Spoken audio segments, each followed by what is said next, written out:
오늘 은혜 받으실 말씀은 시편 103편 1절에서 5절까지 말씀입니다.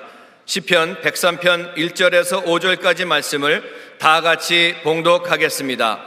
내 영혼아 야훼를 송축하라. 내 속에 있는 것들아 다 그의 거룩한 이름을 송축하라. 내 영혼아 야훼를 송축하며 그의 모든 은택을 잊지 말지어다. 그가 내 모든 죄악을 사하시며 내 모든 병을 고치시며 내 생명을 파멸해서 속량하시고 인자와 긍휼로 관을 씌우시며 좋은 것으로 내 소원을 만족하게 하사 내 청춘을 독수리같이 새롭게 하시는도다. 아멘. 기도가 없는 사람은 뿌리가 약한 나무와 같습니다. 뿌리가 약한 나무는 거센 바람이 불면 쉽게 쓰러집니다. 이와 같이 기도가 없는 인생도 고난의 바람이 불 때 견디지 못하고 쓰러져 마는 것입니다.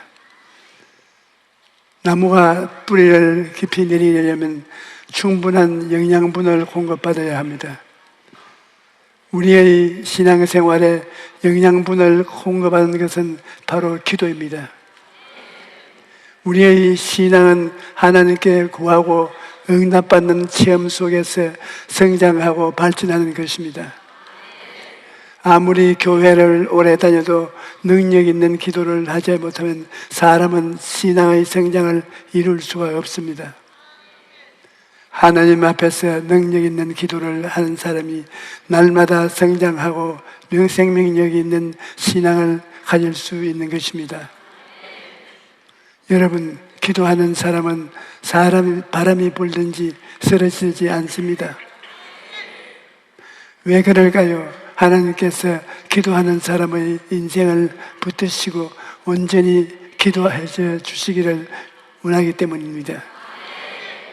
그러므로 오늘날 나는 여러분에게 기도를 잘할 수 있는 비결을 말씀드리고자 합니다. 첫째로 기도를 시작할 때는 먼저 하나님께 감사와 찬송을 드려야 합니다. 시편 22편 34절은 이스라엘의 찬송 중에 계시는 주여, 주는 거룩하시나이다 라고 말씀합니다. 하나님께서는 우리의 찬양을 지푸시게 받으시고 우리의 찬송 중에 거하시는 분이십니다. 이 때문에 우리가 하나님의 임재를 체험하기 위해서는 먼저 찬양을 시작해야 하는 것입니다. 여러분, 우리가 하나님께 감사와 찬양을 드려야 하는 이유는 하나님께서 우리를 창조하셨기 때문입니다.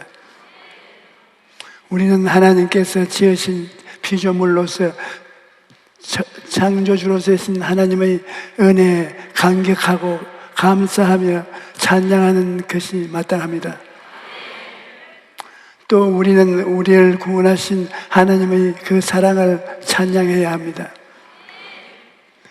독생자 예수 그리스도를 보내어 십자가에 못 박게 하심으로 나 같은 죄인을 구원하여 주셨으니 이 얼마나 놀라운 은혜입니까? 우리가 하나님의 그 사랑을 생각하면 감사하지 않을 수가 없는 것입니다. 그뿐 아니라 하나님은 우리의 아버지가 되십니다. 성경은 너희가 아들이므로 하나님이 그 아들의 영을 우리 마음에 보내사 아빠, 아버지라 부르게 하신다니라고 말씀하십니다. 하나님께서는 우리를 그의 자녀로 삼으셔서 아빠라고 부르게 하시고 날마다 우리를 돌보아 지켜주십니다. 우리는 하나님의 사랑에 늘 감사하고 찬양해야 하는 것입니다. 우리가 감사와 찬양을 드리면 하나님께서 영화로움을 느끼시고 우리에게 구원의 손길을 베풀어 주시는 것입니다. 시편 50편 23절에 감사로 제사를 드리는 자가 나를 영화롭게 하노니 그 행위를 옳게 하는 자는 내가 하나님의 구원을 보리라고 말씀합니다. 역대하 20장에 20절에 보면 유다가 적의 침략을 받을 때, 위기에 처했을 때 유다왕 여호사밧이 군대 앞에 찬양을 두고 하나님을 찬송하게 했습니다. 그랬더니 하나님께서 적군들 사이에 내란이 일어나게 하셔서 유다가 큰 승리를 거두게 되었던 것입니다. 여러분, 찬양에는 이처럼 큰 힘이 있습니다. 우리가 하나님 앞에서 간절하고 진실된 마음으로 찬양을 할 때 그 찬송 소리가 기도자에 되어 하나님 보좌 앞으로 올라갑니다. 그리고 하나님께서 우리의 기도에 응답하는 것입니다. 또 기도를 시작할 때 찬양을 드리면 기도를 방해하는 세력이 떠나갑니다. 찬송을 부르면 원망과 불평이 떠나가고 답답한 마음이 사라지고 두려움과 불안도 사라집니다. 또 하나님이 정말 응답해 줄까 하는 의심도 떠나가는 것입니다. 그러므로 기도할 때 먼저 찬양을 통해 기도를 방해하는 세력을 쫓아내야 합니다. 둘째로 우리는 기도를 해야 됩니다. 여러분, 하나님 앞에 나가려면 반드시 죄를 철저하게 회개해야 합니다. 죄는 하나님과 우리 사이를 가로막는 담입니다. 많은 사람들이 하나님 앞에 나와서 그냥 떼쓰고 부르짖으며 하나님의 응답을 받을 줄로 생각합니다. 그러나 이것은 크게 잘못된 생각입니다. 옛날 대조동에 개척교회를 할 때 할머니 한 분이 찾아오셔서 아들의 병을 고쳐달라고 다짐했습니다. 그래서 내가 할머니 예수님 믿으십니까? 하고 묻자 그 할머님이 나야 이제 다 늙었는데 예수 믿어서 무엇합니까? 우리 아들 병이나 낫게 해주세요. 이렇게 말하는 것입니다. 그래서 할머님, 예수님을 믿어야 합니다. 예수님을 믿고 기도하면 하나님께서 응답해 주십니다. 그렇게 말씀드려도 할머니는 막무가내였습니다. 예수님은 안 믿고 기도 응답만 받겠다는 것입니다. 여러분, 하나님과 사람 사이에 불순종과 불신앙이라는 죄의 담이 있으면 기도 응답을 받을 수가 없습니다. 회개하고 예수님을 믿어야 하나님 앞에 나아갈 수 있고 하나님께서 응답으로 채워줄 수가 있습니다. 하나님께 나아가는 사람은 누구든지 죄의 담을 허물어야 됩니다. 죄를 회개하지 않고 하나님을 찾으면 아무리 부르짖어도 소용이 없습니다. 이사야 59장 1절로 2절에 야훼의 손이 짧아 구원하지 못하는 것이 아니요 귀가 둔하여 듣지 못한도 아니라 오직 너희가 죄악이 너희와 너희 하나님 사이를 갈라놓았고 너희 죄가 그의 얼굴을 갈라놓아서 너희에게 듣지 않으시게 할 것이라고 말씀합니다. 그러므로 먼저 회개를 통해 죄의 담을 없애야 하는 것입니다. 하나님께서는 회개하는 사람을 기뻐하시고 회개할 때 우리를 깨끗하게 해주시는 것입니다. 요한일서 1장 9절에 만일 우리가 우리 죄를 자백하면 그는 미쁘시고 이루우사 우리 죄를 사하시며 우리를 모든 불의에서 깨끗하게 할 것이요 라고 말합니다. 이사야 1장 18절에도 야훼께서 말씀하시되 오라 우리가 서로 변론하자 너희의 죄가 주홍 같을지라도 눈과 같이 희해질 것이요 진홍같이 붉을지라도 양털같이 희게 되리라고 말씀합니다. 이 세상 어느 누구에도 나는 회개할 것이 없다고 말할 수 없습니다. 이 세상에 의인은 하나도 없다. 이러므로 우리는 하나님 앞에서 설 때마다 회개해야 합니다. 예수님께서는 십자가에 달라지기 전에 제자들의 발을 씻겨주시면서 이미 목욕한 사람은 다시 목욕할 필요가 없지만은 발은 씻어야 된다고 말씀하셨습니다. 우리가 예수님을 믿고 죄 사함을 받았지만 생활하면서 지은 죄를 매일 회개하고 용서받아야 한다는 것을 말씀하신 것입니다. 죄 짓고 살 수 있는 사람은 한 사람도 없습니다. 우리의 발은 집에서 회사에서 끊임없이 더러워집니다. 이러므로 날마다 회개함으로 밭을 씻어야 하는 것입니다. 나는 기도할 때 매일같이 회개합니다. 주님, 저는 이렇게 못났습니다. 저를 불쌍히 여겨서 보혈로 씻어주시고 성령으로 채워주옵소서. 이렇게 기도하면 내 마음에 주님의 위로와 용서가 넘쳐나는 것을 느낄 수 있습니다. 회개한 사람은 하나님 앞에 담대히 서게 되며 마귀의 참소를 받게 된다는 것입니다. 히브리서 4장 15절 16절에 우리에게 있는 대제사장은 우리의 연약함을 동정하지 못할 리가 아니요 모든 일에 우리와 같이 시험을 받아내 이르되 죄는 없으시니라. 그러므로 우리는 긍휼하심을 받고 때를 따라 돕는 은혜를 얻기 위하여 은혜의 보좌 앞에 담대히 나아갈 것이라고 말하고 있습니다. 예수님의 피를 의지하여 회개하면 하나님의 보좌 앞에 담대히 나갈 수 있는 것입니다. 하나님을 찬양하고 회개했으면 다음에는 소원을 아뢰어야 합니다. 우리가 구하지 않아도 하나님께서 우리 사정을 다 아시고 문제를 해결하고 주실 것입니다. 생각하는 사람이 혹시 있을지 모릅니다. 그러나 예수님께서는 구하라 그래야면 너희에게 주실 것이요 찾아라 찾을 것이요 문을 두드리라 열릴 것이면 너희에게 열릴 것이라. 구하는 이마다 받을 것이요 찾는 이는 찾을 것이요 두드리는 이에게 열릴 것이라고 말씀하셨습니다. 주님은 구하는 자에게 좋은 것을 주시되 구하지 않아도 찾지 않고 두드리지 않아도 좋은 것을 주지 않습니다. 많은 사람들이 성령으로 충만하기를 원합니다. 하지만 진실로 성령을 받기 위한다면 갈급한 마음을 가지고 뜨겁게 기도해야 할 것입니다. 하나님께 기도할 때에는 열렬한 마음으로 기도해야지.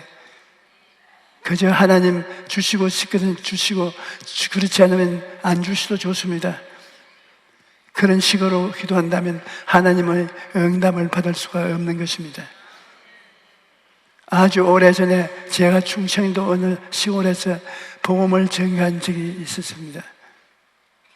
저녁 성회가 때 뺨을 뻘뻘 흘리면서 있는 힘을 다하여 말씀을 전하고 난 후 질병으로 고생하는 분들을 앞으로 나오십시오. 제가 여러분을 위해 기도해 드리겠습니다. 그렇게 말을 했는데 성도들이 좀처럼 앞으로 나오자고 하지 않습니다. 그래서 내가 거듭 강조하자 그제야 할머니 한 분이 자기 옆에 있는 젊은 부인의 옆구리를 찌르면서 말했습니다. 예, 며느라, 애기야, 나가거라, 나가. 그런데 그 부인이 안 나가려고 거절을 하자 할머니가 큰 소리로 말했습니다. 예, 나가 보아도 밀쳐야 보전이야. 순간 예배당은 웃음바다가 되고 말았습니다. 그래서 내가 할머니 밀쳐야 본전이라고 하는 것은 하나님을 시험하는 것이기 때문에 하나님의 은혜를 받을 수 없습니다. 그렇게 말했던 기억이 납니다. 여러분, 밀쳐야 본전이라는 시의 믿음으로는 하나님의 역사를 체험할 수가 없습니다. 하나님께서 행하실 것을 온전히 믿고 뜨겁게 기도할 때 기적을 체험할 수가 있습니다. 예수님이 겟세마네 동산에서 기도하실 때 모습을 성경은 이렇게 기록하고 있습니다. 예수께서 힘쓰고 애써 더욱 간절히 기도하시니 땀이 땅에 떨어지는 핏방울이 같이 되더라. 하나님의 아들이신 예수님께서도 이렇게 간절하게 기도하셨는데 하물며 인간인 우리가 어찌 기도할 때 뜨겁게 기도하지 않을 수 있겠습니까? 하나님의 응답을 받고 하는 사람들 뜨거운 소원을 가지고 퇴진의 기도를 해야 하는 것입니다. 불수도 동경교회에 가시모도 준코라는 집사님이 있는데 이분은 6번의 암제가 수술을 받고도 불시의 판정을 받았습니다. 하지만 포기하지 않고 기도함으로써 치료의 기적을 체험한 것입니다. 이 성도는 2010년에 직장암 4기 선고를 받고 수술을 받았는데 2년 후에 암이 재발하여 난소에 암세포가 생겨요. 이후에 간과 폐로 전이 되고 총 6번의 수술을 받았습니다. 몸은 만신창이가 되고 임파선까지 전이 된 암 때문에 숨만 쉬어도 고통을 당했습니다. 결국 2014년 암세포가 폐와 간과 임파선으로 전이되어 이제는 수술을 불가능하다는 의사의 선고를 받았습니다. 사실상 사망 선고를 받은 것입니다. 하지만 이분은 포기하지 않았습니다. 죽기 전에 하나님께 매달려야겠다고 생각을 하고 한국행 비행기를 표를 끊었습니다. 그리고 오산리 기도원을 찾아가서 3일간 금식 기도하면서 기도했는데 죽더라 하더라도 기도하면서 죽겠다는 심정으로 기도원을 찾았다는 것입니다. 그리고 기도원에서 내려와서 나에게 안수기도를 받으러 왔는데 암수기도를 받고 난 후에 택시를 타고 동생 집으로 가는 동안에 기적이 일어난 것입니다. 숨만 쉬어도 심한 통증으로 고통을 당했는데 그때부터 통증이 완전히 사라진 것입니다.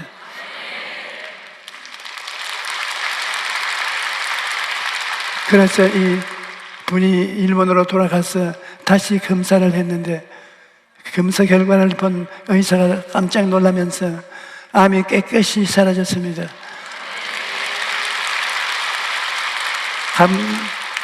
3개월 만에 이렇게 암이 사라질 수가 없는데 도대체 어떻게 된 것입니까? 물어보았습니다. 그래서 이 성도님이 한국에 가서 금식 기도하며 하나님께 매달리고 나에게 안수기도를 받고 났다고 간증을 했더니 의사가 얘기를 듣고 하나님이시니까 가능했을 것입니다. 의실 때로는 절대로 있을 수가 없는 것입니다 라고 놀라워했습니다. 여러분, 어느 문제를 만나더라도 포기해서는 안 됩니다. 지금도 살아계셔서 기적을 베푸시는 하나님을 믿고 기도해야 합니다. 그런데 하나님께서 아무 이유 없이 무조건 이런 역사를 베푸시지는 않습니다. 하나님께서는 우리가 기도할 때 역사하는 것입니다. 문제를 만났을 때 우리가 기도하는 것은 하나님께서 역사하실 기회를 맡드리는 것입니다. 우리가 기도를 하나님의 도우심을 요청해야 하나님께서 역사하시는 것입니다. 여러분, 결혼한 자식에게 살림을 내준 다음에는 일일이 간섭하지 않습니다. 그러나 자식이 좀 도와주세요라고 하면 내 능력이 있는 한도 내에서 도와줄 것입니다. 하나님께서도 우리가 기도하고 구할 때 당신의 능력을 나타내시는 것입니다. 그러면 어디까지 기도해야 할까요? 우리 마음속에 평안과 기쁨이 올 때까지 기도해야 합니다. 하나님이 응답이 임하면 마을 속에 불안과 공포와 초조가 사라지고 평안과 기쁨이 넘쳐납니다. 마음속에 평강과 확신이 다가왔으면 이제 구함의 기도는 그치고 근사의 감사의 기도를 드려야 합니다. 감사로 기도를 마무리하는 것은 하나님께서 우리 기도에 이미 응답하셨다는 것을 믿고 입술의 말로 시인하는 것입니다. 예수님께서는 그러므로 내가 너희에게 말하노니 무엇이든지 기도하고 구한 것은 받은 줄로 믿어라. 그리하면 너희에게 그대로 되리라고 말씀하셨습니다. 기도하신 후에는 하나님 응답해 주시니 감사합니다 하고 입으로 시인하십시오. 감사합니다는 하나님께서 응답하셨다는 확인 정도를 도장을 마음에 찍은 것이 됩니다. 이렇게 기도를 응답해 주실 것을 믿고 감사하면 그 믿은 대로 되는 것입니다. 여러분, 실상 우리에게 기도와 문제가 있다는 것은 묵인한 것입니다. 우리에게 매일매일 기도해야 한 문제가 있다는 것은 하나님께서 우리에게 복을 받을 수 있는 빈자리를 남겨주신 것입니다. 만약 하나님께서 1년이든 2년이든 일정한 기간을 동안 아무런 문제 없이 살 수 있도록 해 주신다면 그 기간 동안 하나님께서 기도할 사람을 아무도 없을 것입니다. 어느 누구하고 막론하고 등 따숩고 배부르는 기도가 나오지 않습니다. 문제가 생겨 괴로움을 당하여 밤이고 낮이고 금식하며 부르짖는 기도를 하는 것입니다. 이렇기 때문에 하나님께서는 여러분에게 문제를 허락하셔서 매일매일 기도하게 하시는 것입니다. 여러분 매일매일 하나님을 의지하면서 살기 원하시기 때문에 문제를 남겨주시는 것입니다. 그러므로 문제를 만났을 때 낙심하지 않고 하나님의 응답을 체험할 좋은 기회라고 생각하십시오. 모든 일에 기도함으로 하나님의 기적을 체험하면 여러분 믿음으로도 쑥쑥 자라게 되는 것입니다. 여러분의 기도를 마귀의 진로를 무너뜨리는 무기입니다. 하나님의 보고를 여기는 열쇠입니다. 어떤 상황에서든지 포기하지 마십시오. 하나님의 역사하실 것을 믿고 기대하면서 뜨겁게 기도하십시오. 그러면 여러분 안의 삶에 하나님의 영광이 나타나고 영혼이 잘됨같이 범사에 잘되고 강건하며 살아가게 될 것입니다. 오늘 예배에 오신 여러분 모두가 기도를 통해 하나님의 기적을 체험하고 날마다 하나님께 영광 돌리는 삶을 살게 되시기를 주님의 이름으로 축원합니다. 할렐루야.